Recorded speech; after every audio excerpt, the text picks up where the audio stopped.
The Baltimore Ravens absolutely dominate the Buffalo Bills in week number 4. We talk about Lamar dominating, Derrick Henry running wild, and the Ravens being back. All that and more coming up on an instant reaction live edition of Locked On Ravens.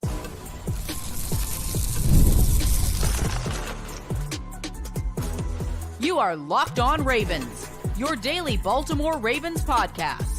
Part of the Locked On Podcast Network, your team every day. Welcome into another edition of Locked On Ravens, your daily Baltimore Ravens podcast. I'm your host, Kevin Oestreicher of Ravens Wire, and we're here with you on the Locked On Podcast Network, your team every day. Thank you so much for being here, making Locked On Ravens your first listen of the day, or maybe it's your last heading into Monday, Sunday night into Monday morning, making us a part of your day and night in general. Free and available for you all podcasting platforms. So in video form on YouTube, you can like and subscribe. In audio form, you can follow along as well for the same show, both in audio and video. We bring you 5 days a week of daily Ravens coverage. Tonight's episode of Locked On Ravens is brought to you by FanDuel. And you have to make sure to place your first $5 bet. Get started with $200 in bonus bets guaranteed. Visit FanDuel.com to get started. Whew. Man, I am hyped up tonight. The Ravens just absolutely embarrass the Buffalo Bills by the final score of 35-10. How's everybody feeling? Whether you're watching live, maybe you're watching in playback in video form, maybe you're listening in audio form. How are you feeling? Let's get it going in the live chat. Man, I can't say enough about how pumped up I am with this team. I'm 100% ready to dive into this, man. This is the most excited I've been in a while about this team. They needed this one bad. They couldn't have fell into the 0-3 hole. We knew that, or 1-3 hole. And they go out there against a Buffalo team that had been absolutely dominating teams the first 3 weeks, and it's reversed on Buffalo. And hey, how about we start with this, everybody, all right? Let's all take a deep breath, because the Ravens played football for 4 quarters. The Baltimore Ravens played a complete football game. I know it got dicey. I understand it got dicey. I was right there with you, where you see the start of the second half start to go the way it did. And I tweeted about it. I was thinking it too. Hey, man, here we go again. But Kyle Van Noy comes up with a huge play. Travis Jones knocks the snot out of Josh Allen, and the Ravens take the ball down the field and score a touchdown, and they took all that momentum back from Buffalo. So we have to start there, all right? Got to give this team credit. They did play for a full 4 quarters, exactly the way that everybody needed them to in order to get some sense of, hey, can this team really do that? Well, guess what? They absolutely did tonight. Man, 35-10. The Ravens are officially back, and I couldn't be more excited. We have so much to talk about. Lamar Jackson absolutely dominated tonight. Derrick Henry ran wild. For a second there, I thought that Derrick might go for Jamal Lewis's record. That's, again, 278 for those that, just unbelievable stuff all the way across the board. And we're going to, again, since we're doing this live right after the game, we'll get quotes in from John Harbaugh. First one being, now we know it's possible. We're just getting better. There's a long way to go. Long season. The Ravens improved their record to 2-2. And yeah, again, I didn't even have a chance to make graphics. I was doing a couple of hits before we hopped on here on Locked On Ravens. I'm going to pull up the stats quickly, but I know that Derrick Henry went for almost 200 yards in this game. And man, let me tell you something about Derrick Henry. We knew this is who the Ravens were getting. It was just a matter of Baltimore being able to utilize him the correct way. And I agree here. I agree here with Jamari saying that first play set the tone. 209 total yards for Derrick Henry. So yes, he went over the 200-yard total mark, but I'm talking about rushing for Derrick Henry. So appreciate you pointing out the total yards, Jamari.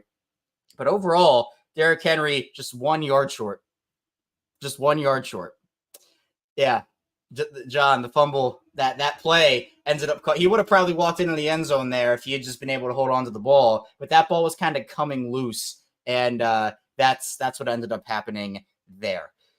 But Henry was incredible. Again, set the tone with that 87-yard touchdown to open up the game. And before we get any further into Derrick Henry, I have to give the biggest shout out in the world to this offensive line in the blocking in tonight's game. Best blocking game I've seen in a long time from this Ravens team. And if you've been listening to me on Locked On Ravens for a while, you've been listening to me 5 days a week, listening to me the bonus episodes, the live shows, whatever it is, you know you've heard me say this time and time again. It all starts up front for an offense. You have to be able to block effectively. And if you have talented skill position players, it will all come to you. And the rest will work itself out. Mark Andrews didn't have a catch in this game again. Second straight week, Mark Andrews did not have a reception. Second straight stat line of 1 target, no receptions. But you know what? His blocking was incredible. A week after having the highest blocking grade of his career, Mark Andrews was out there getting to the second level, sealing open holes for Lamar Jackson and Derrick Henry. Isaiah Likely was getting involved. Rashod Bateman on that Lamar touchdown was getting involved. I thought the offensive line, again, getting to the second level, getting out into space, sealing off blocks, sealing off defenders, setting the edge. I mean, what else can you say, man? This offensive line showed up to play in this game, and I couldn't be more excited for him because that is exactly the performance they needed. The Ravens only had 15 straight dropbacks in that game against Dallas, and a lot of people were wondering against a better Buffalo defensive front that had guys like Von Miller, Greg Rousseau, Ed Oliver, how they would hold up. I can't say enough about what they did. And we can't even just, Derrick Henry, what is there to say about him? He's dominant. He's a beast. And hit 20 plus miles an hour on that 87-yard run. And this is what I've been saying too. Derrick Henry is a beast of a human being, but he has speed to him that's extremely, extremely underrated. And hey, you know what, Clay? Shout out to Todd Monken. Called a heck of a game tonight. Absolutely. Heck of a game by Todd Monken. The Ravens played to their strengths. They didn't let the foot up off the gas. And when they had moments where it looked like they were going to, they took advantage of what their defense gave them. They took advantage of that Kyle Van Noy play. Because you know what? If Kyle Van Noy strip Josh out on that play, the Ravens get the ball back and it's another ho-hum. They get 1 first down or it's a 3 and out. The momentum doesn't shift the way you need it to.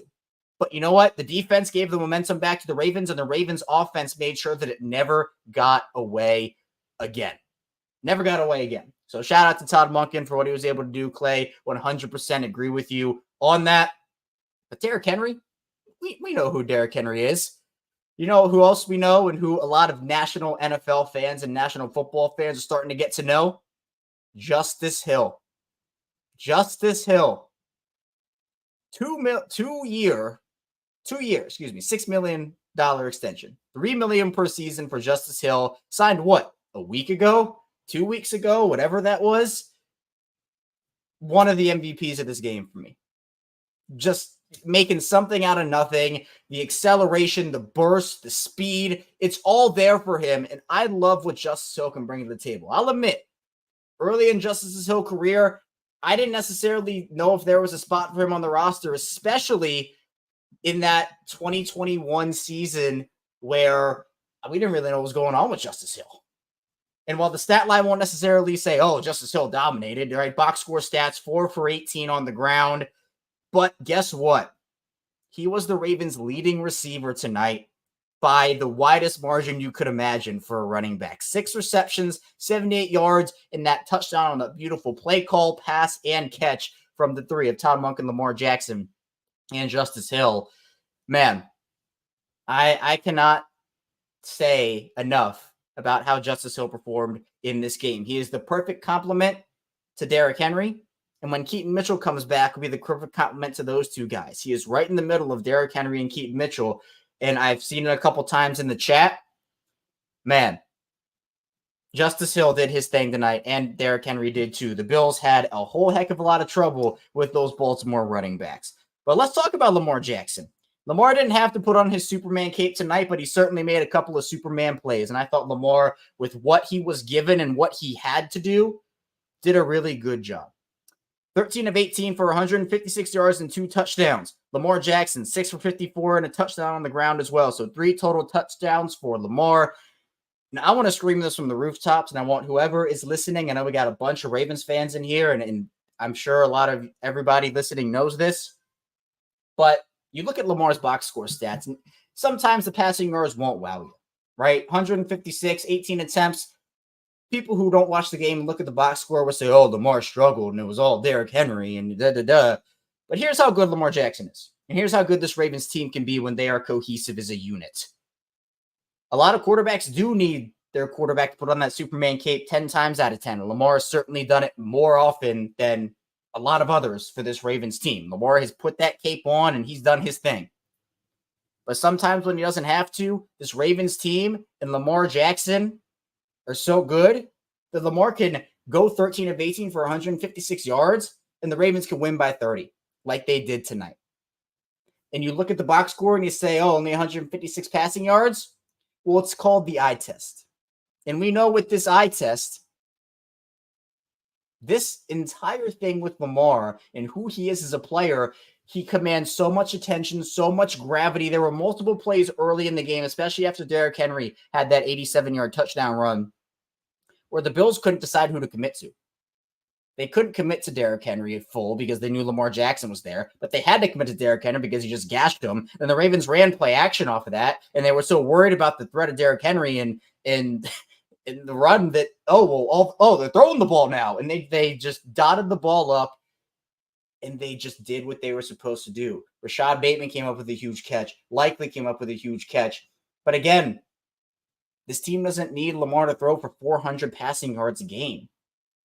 He doesn't need to do that. He can have such an impact on this game without having to do that. And so I'm sure we'll see it tomorrow. Oh, Lamar only threw, this was the Derrick Henry show, and we worried about Lamar on the national headlines. I want the headline to be this: Lamar Jackson was disrespected into oblivion last week by multiple former players. If you watched my bonus episode on Saturday, we talked about every single one. And the one that I resurfaced after the game on Sunday, because I thought that, hey, if we're going to talk about it like that before the game, why don't we talk about it like that after the game, is LaShawn McCoy saying, quote, I've always trusted Josh Allen. Lamar is a top 5 QB, but Josh is better. Josh Allen's a heck of a quarterback, right? Struggled tonight. And credit to the Ravens defense. We'll talk about them in the second part of the show. I know a lot of people want to talk about Zach Gordon. We will. But Lamar Jackson in this game, he dominated in a way that not a lot of other quarterbacks can. And that is, he didn't have to put on the Superman cape, and he still was out there confusing defenses and worrying defenses. LaShawn McCoy said that Lamar Jackson, Josh Allen is the best player on the field. Lamar, so is he the best player? Lamar Jackson and Derrick Henry, you can argue who it was. I'm sure I'd probably say Derrick Henry was the best player on the field on Sunday night, but Lamar Jackson was right up there with him. And it took a historic performance from Derrick Henry for Lamar Jackson not to have that. So I see Clifton saying the Ravens were balanced tonight. 100% Clifton. Totally agree with you. But they were also a little more balanced on the defensive side of the ball. So coming up, we'll be talking about the Ravens and what they did on the defensive side of the ball and some crazy stats to look at about how the Ravens were able to shut down Josh Allen and this Buffalo Bills team. So be sure to stay tuned. A lot to get to on this instant reaction live edition of Locked On Ravens. First, this show is brought to you by Robinhood. With Robinhood Gold, you don't need a silver spoon to eat up the financial favors of the 1%. Robinhood Gold allows others to get the rates and perks usually reserved for the high society. Now, the resourceful individual with Robinhood Gold can earn the very liberal rate of 4.5% APY on uninvested cash, receive unlimited 1% deposit bonuses, and be rewarded with a handsome 3% retirement boost on IRA accounts. Robinhood Gold provides the privileges of a high net worth. For any net worth, these generous benefits are now available for only $5 a month. The new gold standard is here with Robinhood Gold. Sign up at robinhood.com/gold. Terms apply for product specific disclosures. Visit robinhood.com/gold. Investing involves risk. Rate may change. Gold membership is offered by Robinhood Gold LLC. And the show is brought to you by PrizePicks. PrizePicks is America's #1 daily fantasy sports app with over 5 million active members. PrizePicks is the easiest and most exciting way to play daily fantasy sports. Unlike other apps on PrizePicks, it's just you against the numbers. All you do is pick more or less than 2 to 6 players stat projections and watch the winnings roll in. So if you want to play on PrizePicks alongside Drewski, Joe Budden, MMA champ Sugar Sean O'Malley, you can now find community plays under the promos tab of the app to view entries into the biggest names in the PrizePicks community each week. Plus, PrizePicks posts their members first, so all draws are fast, safe, and secure. When my picks it, I can get my money in as quick as 15 minutes. So If you picked more on the Derrick Henry rushing yards for this Buffalo game, you're probably living large over on PrizePicks. Now, the PrizePicks app today, use code LOCKEDONNFL and get $50 instantly when you play $5. Let's go to LOCKEDONNFL on PrizePicks and get $50 instantly when you play $5. You don't even need to win to receive the $50 bonus is guaranteed. PrizePicks, run your game. We're back. Our second segment, Locked On Ravens. Kevin Oestreicher after the Ravens domination over the Buffalo Bills, 35-10. The Ravens move to 2-2, and they do it in incredible fashion. We talked about the offense, kind of how they did their thing, but we'll start this off with Steve's comment. Kyle Van Noy, dog, absolute dog, man. Let me tell you a stat. This Buffalo team over the first 3 weeks of the season averaged almost 38 points per game. 38 points per game. The Ravens defense held them to 10. And we'll bring these, I'll make graphics for these for tomorrow's show, so be sure to stay tuned for that. But the Ravens held Buffalo to 3 of 13 on third down on defense. 4.1 yards per play. 4.6 yards per pass. The Bills had almost more success rushing the ball against the Ravens defense that absolutely shuts it down. 3.5 yards on the ground per carry for Buffalo. The Ravens had almost 200 more total yards than Buffalo did. And they established a physical tone early, and they never let Buffalo get going. And John, the big play for it was obviously, you talk about it, Josh Allen got crunched by Travis Jones. Travis Jones, by the way, that's a guy that I'd want the Ravens to sign an extension to like today. Get it going. These next 10 minutes here as we're live at 11:50 p.m. on Sunday. Get it done now, because Travis Jones is going to get a bag from somebody if they don't sign him to do a team-friendly extension.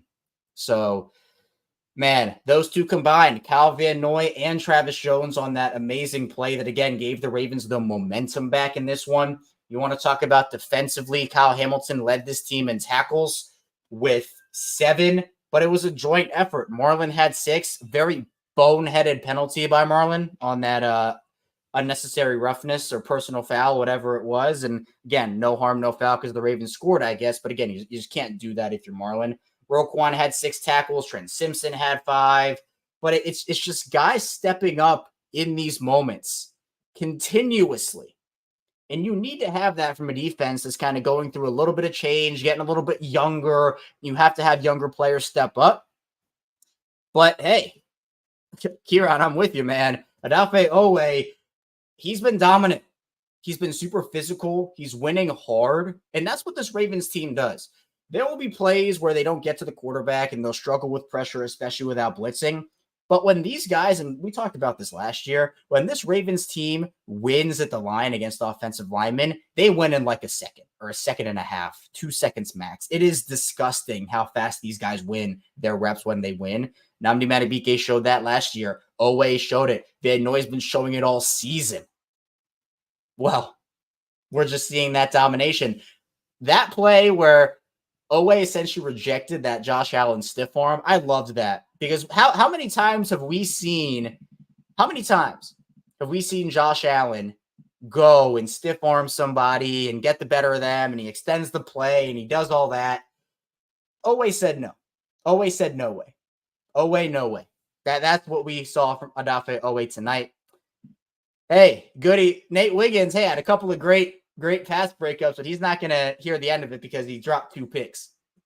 Couple pass breakups, but should have been a couple picks. So I agree with you. He played well. I'm not saying he didn't, but his teammates are gonna not let him hear the end of that when you look at just what he did, because interceptions are right there for. I don't know if Lamar's gonna let him hear it. He let Marlon hear it last week. And Lamar's gonna be in a better mood this week than last week. But man, I'll tell you, this whole team, yep, Clifton, Swiss Army Knife, Kyle Hamilton, and when you look at it, Allen, Patrick Queen and Geno Stone have not been good in Pittsburgh and Cincinnati this year. And you're seeing guys step up in huge ways across the board, like a Trenton Simpson or Darius Washington and other guys as well. That all makes a huge, huge difference. And I see Lamar commented on the offensive line quickly here again.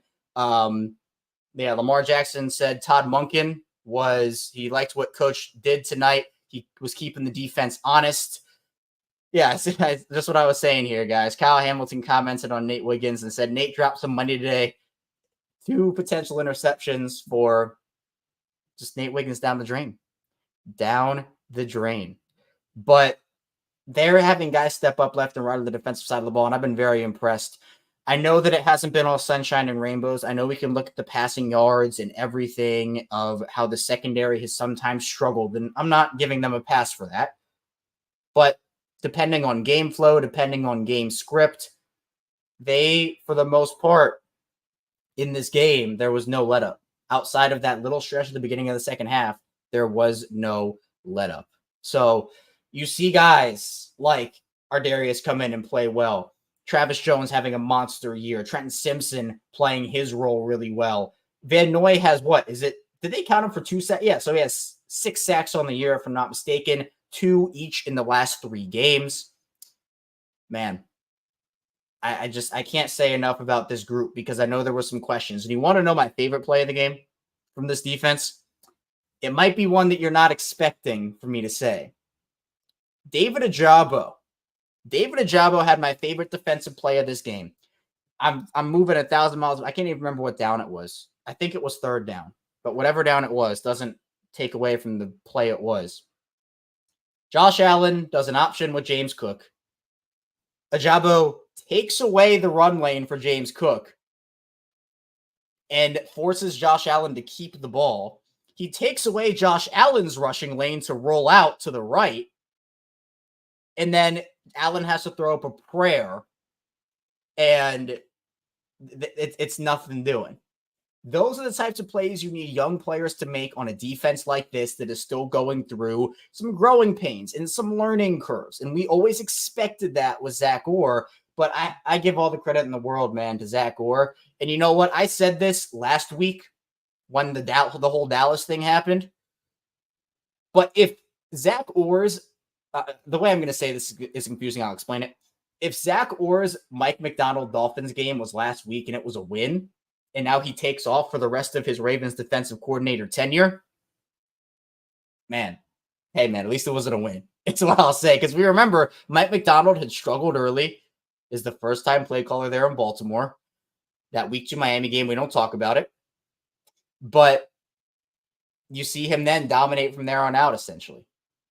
And now you have Zach Orr, again, a dud of a Dallas game in that 4th quarter, but they won. And now you see domination against an incredible football team in the Buffalo Bills. People are going to talk about this Bills team this week like, oh, are they falling off a cliff? Is this not a good football team? No, they're a good football team, but the Ravens are good too. And I think that, look, we're a toe away and a horribly mismanaged game away from this team being 4-0. Now they're not. They're 2-2. Their record is what they are. But I think this is a better football team than their record shows. And when you have defensive players stepping up like that and the team stats show it, the box score stats show it, the eye test shows it, guys are running to the ball. I can't count how many times in this game Josh Allen was trying to make something work and roll out, and there was a guy chasing him and a guy sealing off his lane so he couldn't make it happen. He only had 1 successful play doing that the entire game. And that was on that crazy play to Khalil Shakir early in the second half. They played disciplined football. They stuck to their assignments. And that's exactly what you want to see from this group. So I'm so ecstatic with this game. This couldn't have gone any better for this team. Baltimore should be hyped right now.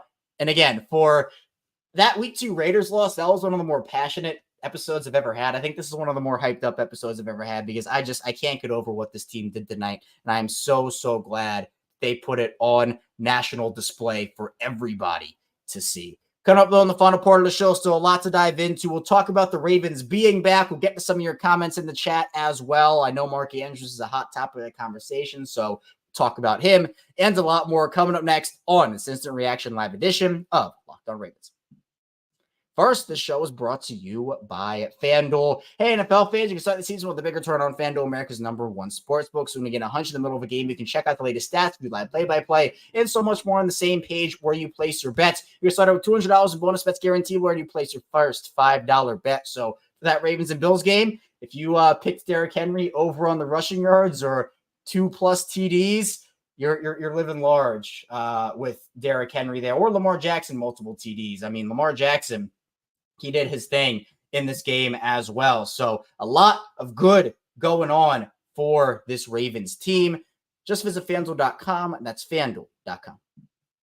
We're back. Our final segment, Locked On Ravens. Kevin Oestreicher still here with you on this almost Monday. We're here on Sunday at 11:59 p.m. Eastern time, instantly reacting to the Ravens' pure domination of the Buffalo Bills, 35-10. Now, this wasn't a perfect game for the Ravens, but you know what? The Ravens took advantage of the Bills' mistakes. The Bills did not take advantage of the Ravens' mistakes. And that's where, in these first couple of weeks, the Ravens didn't necessarily take a ton of advantage of some mistakes. The Ravens still had 8 penalties in this game.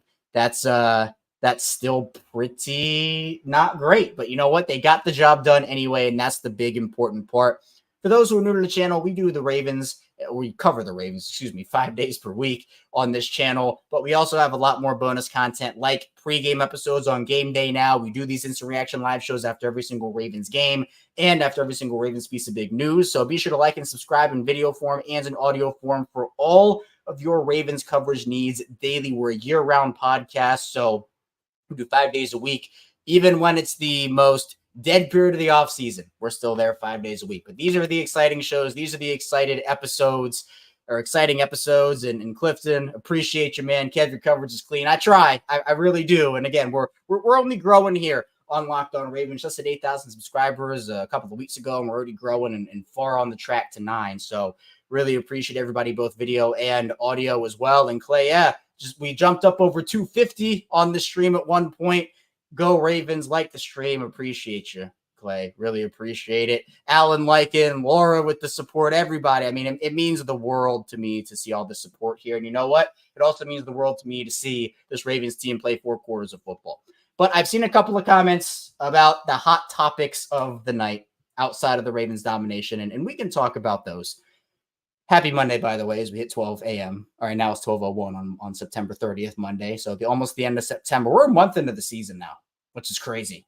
It feels like yesterday the season was just starting up, and now we're a month into the year. But let's start with Mark Andrews. As we mentioned, 1 target, no receptions for the second game in a row for Mark Andrews. I just think his role has changed, if we're being honest. I mean, Mark is a guy that's still a threat, but they're using him differently. His blocking has been insane. It's been incredible. It's unreal. And so if he's going to do that, and the Ravens are already establishing a game flow, the Ravens in the past 2 games have attempted 32 total passes. For reference, Josh Allen attempted 29 in this game alone. So it's not like they're throwing the ball a ton anyway, but we know this Ravens team isn't conventional.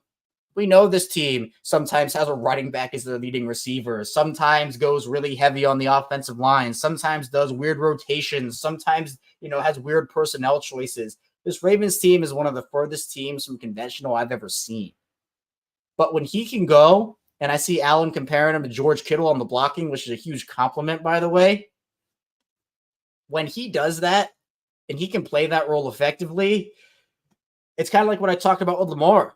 Mark didn't have a catch in this game, but he was one of the most impactful players on the offensive side of the ball because of what he was able to do, because of how he was able to establish physicality and open up those lanes and just protect guys. I mean, he was doing what the dirty work this whole offensive line was. And again, I'm so impressed from what I saw out of the offensive line, out of the blocking in general. And Mark is 1,000% in that conversation. So I can't say enough about Mark. I know it's frustrating. And look, it's Ravens over fantasy, obviously, right? Don't get me wrong on that. But if you're frustrated with the fantasy performances or, whatever, first of all, the players don't necessarily care, at all. But second of all, he's still making an impact. So to me, it would be different if, Mark was struggling as a blocker or wasn't doing his thing and wasn't making an impact. That would be one conversation. But he is. And the Ravens didn't need him tonight. They didn't really need a ton of people tonight. They needed Derrick Henry, some of Lamar, that defense, and Justice Hill in the offensive line. But receiving-wise, Zay had 1 catch for 10 yards in this game. Rashod had 1 for 23. He did drop a touchdown. I know he was, was getting tugged on and everything, but the Ravens didn't need Mark. They haven't needed him these past 2 games. So I just I'm going to give credit to Mark. I understand it can be frustrating for people from why is he dropping the ball? Why is he not making those plays? I get it. I'm not going to excuse him for the drop. That was a bad play by him. He should have made the catch. But I mean, I give him all the credit in the world for his blocking. And the other thing I saw was John Harbaugh. One of the worst blunders I've seen from John Harbaugh. And look, I get it was a confusing play. I get it. I get it. The Ravens, there was an injury, and then the Bills called a timeout, but then the Ravens charged it because there was an injury, and then John Harbaugh decides to call a timeout. But we kind of talked about this with Zay in that Week 3 game last year against the Colts, where as a head coach, you have to be aware because that falls on you. If you're the one calling timeout, and he knew it right away. He understood he made a mistake. And again, overall, I thought that John Harbaugh coached a pretty good game tonight, right? I mean, this team dominated. Give credit to John Harbaugh and the coaching staff. But that one blunder was pretty bad. So you take the good with the bad. You talk about the good. You talk about the bad. That blunder was pretty bad. So I know that I just wanted to I wanted to address that. So I think you have to, right? Yeah, you have to. Even if it's a dominant win like that, you do have to address some of the negatives. And another negative was where's the comment? It's about Brandon Stevens. Here we go. Keon Coleman kind of mossing our DBs. Yeah, Brandon Stevens got caught on a couple of those plays, but Keon Coleman had the one drop, came back with 2 strong catches, and yeah, kind of tough way for Brandon Stevens to have that happen to him. But overall, you can't ask for more from a defensive performance and just a performance overall. There are things here and there that can improve on, but even in games like this, it's never going to be perfect, right? It's never going to be perfect. But you know what? Vibes are at an all-time high right now. And let me tell you, this team, I know that there were some questions about what type of win that Dallas win was, what kind of energy they'd bring into this game. They needed this win. Because what I had said was that the Ravens, after falling into that 0-2 hole, needed to win 2 of their next 3 games, Dallas, Buffalo, Cincinnati. They've already accomplished that, and they have a chance to get over 500 this time around. And that's big. That's big. And yeah, I hear you guys. The coverage wasn't bad. I'm not saying that, Brandon Stevens is at fault and, it was terrible coverage. He was on him. Keon Coleman just made a better play. Good coverage, better catch. Good coverage, better throw, right? But Stevens was the recipients, I guess, of those plays. So it's fine. Like, I'm not mad at Brandon Stevens for those plays. It's just it happened, and that's the end of it. Lorax saying that definitely like to see more play action airing out to tight ends and wide receivers. Man, I'll tell you, after that Derrick Henry 87-yard touchdown, we saw the Bills scared. And we talked about that earlier, where they tried to defend Derrick Henry and they tried to defend Lamar Jackson and they tried to defend the play action. But here's the problem. You can't defend all 3 at the same time. You just can't do it. You have to send enough manpower at Derrick Henry to stop him. You have to send enough manpower at Lamar Jackson to stop him. And you have to send enough manpower at the play action game to stop it. And if you guess wrong, you're done. There's a big chunk play waiting to happen. And I agree with you, Lorax. I'd love to see it as well. I would absolutely love to see it. But yet, what is love? Lamar fumbled on that play. He was mad at himself. He talked about it post-game. He was upset. Henry fumbled. You're right. It's never going to be perfect, but in games like this, there's a lot you can take away, a lot of positivity. And Rick, I 100% agree with you, man. When you can run the ball, it opens everything up. Teams have to start stacking that box. You just run play action off of that. Teams will bite on that. And you have guys running free or running one-on-one, and Lamar makes teams punish more often than not. So the Ravens looked unstoppable. John, I hear you. The Ravens looked unstoppable in week number 4 against the Buffalo Bills. That's all I have here today on this live edition of Locked On Ravens. Really appreciate everybody tuning into the show tonight / early in the morning. We're 12:08 a.m. as we end this live edition, but we'll be back for more 6 a.m. Eastern time on Monday morning. So in less than 6 hours, we'll be back. We'll be talking about more of how the Ravens dominated the Bills, the offensive line situation, Lamar Jackson silencing doubters, and so much more. So be sure to stay tuned for all of that. Be sure to like and subscribe, video form and audio form, for 5 days a week plus more daily Ravens coverage coming at you every single day on the weekday plus weekend bonus content as well. So tell a friend, tell a family member we're here for them, for their Ravens coverage. It's the same show, both audio and video as well. And I'll see you right back here soon on Locked On Ravens.